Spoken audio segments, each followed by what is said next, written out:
Hi friends, it has been a long time since I have made a video, and thanks to my daughter who's helping me film right now.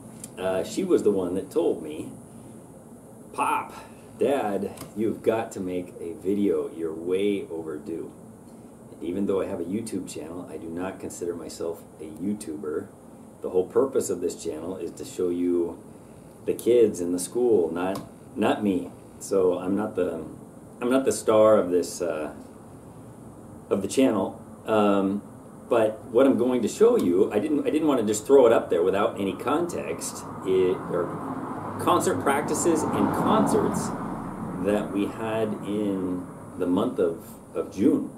And I know it's August, so this video is 2 months late. And I know you know this, but in a time or in an age where people are uploading live all the time, this is really, really old.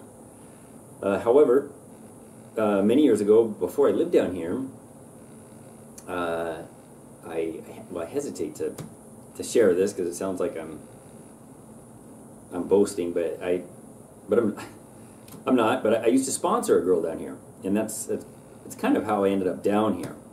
But at that time, I would receive a letter from her once a year, sometimes every 2 years, and it wasn't super personal. The letter, she was kind of being told what to write, which is a whole different topic.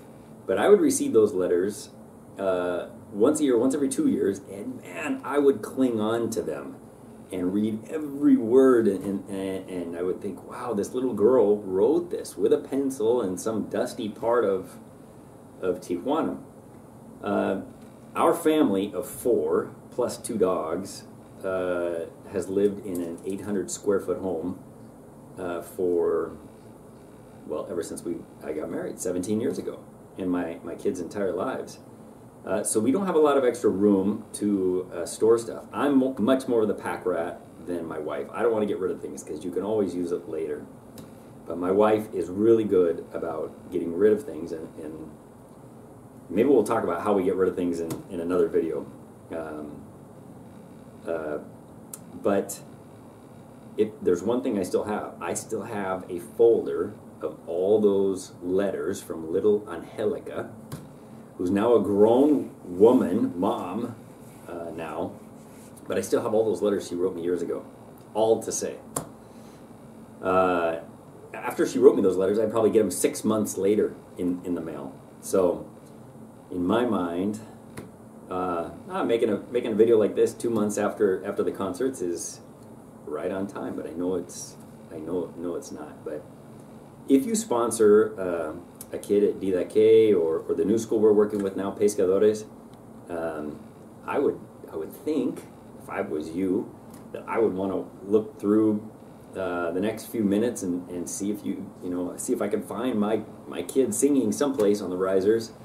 All of the scholarship kids should be in a clip or two coming up, whether they're singing or playing an instrument, because we now have a band. So it's a little hard on the ears, I know.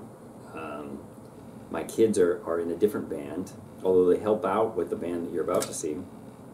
And their band director said to the audience once, "Well, this is what a beginning band sounds like," implying, well, you're going to hear lots of things off key and things like that. So that's what you're about to hear. But it's beginning band that we started this year. So we have a band teacher named Renato. You'll see him playing the piano coming up. You'll see my son Reese playing the trumpet along with some kids, and our music teacher Ruby, she's playing the clarinet in one part. The director of the Pescadores school, Miguel, he's playing the trombone, and then all kids playing different things. So while I'm on the topic, thanks to all of thanks if you donated an instrument or money for an instrument. Thank you. They are being put to use. Hey, back to scholarship kids. It is August 12th, and I'm talking to myself. If I can believe it, school starts this month in Tijuana. In fact, in about 2 weeks. So we are ramping up our scholarship program really quick. And right now, by the way, I'm at a wonderful, peaceful place where I'm filming this videos thanks to very kind donors and friends. So that's where I'm at right now. I'm not in Tijuana right now, although I'll be there tonight. But our scholarship program is ramping up quick. So speaking of scholarship kids, whether you have a kid that you scholarship or you'd consider providing a scholarship for a child, we will be ramping it up in the next couple of weeks. By the end of August, we really need to get all that done. From an administrative standpoint, I should get all the scholarships started in the month of August, because that's when our first tuition payment is due, and it runs all year because they pay the teachers even during the summer months. So our scholarship program runs August through July, so it's all 12 months. School gets out, it changes every year, but usually school gets out the first week or so of July, and then starts about the last week of August. So it's basically year-round schooling down here.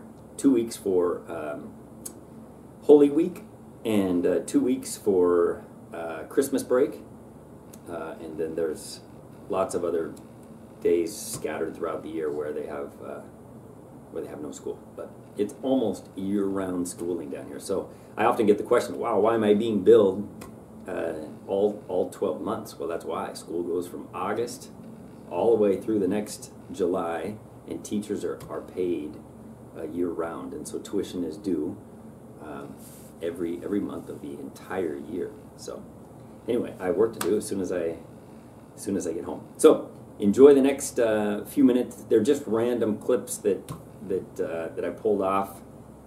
I tried to film most all the kids in the scholarship program. So try to find your kid there if you scholarship a kid. Some of the kids in Tijuana you'll see still wear masks. So masks are much more popular or still used in Tijuana, and there are still kids that wear masks. I don't pretend to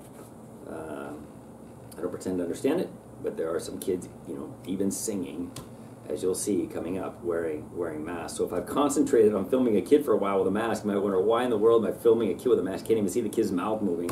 Well, it's because the kid's in a scholarship program, so maybe you can recognize their eyes. So thanks for following along, and enjoy.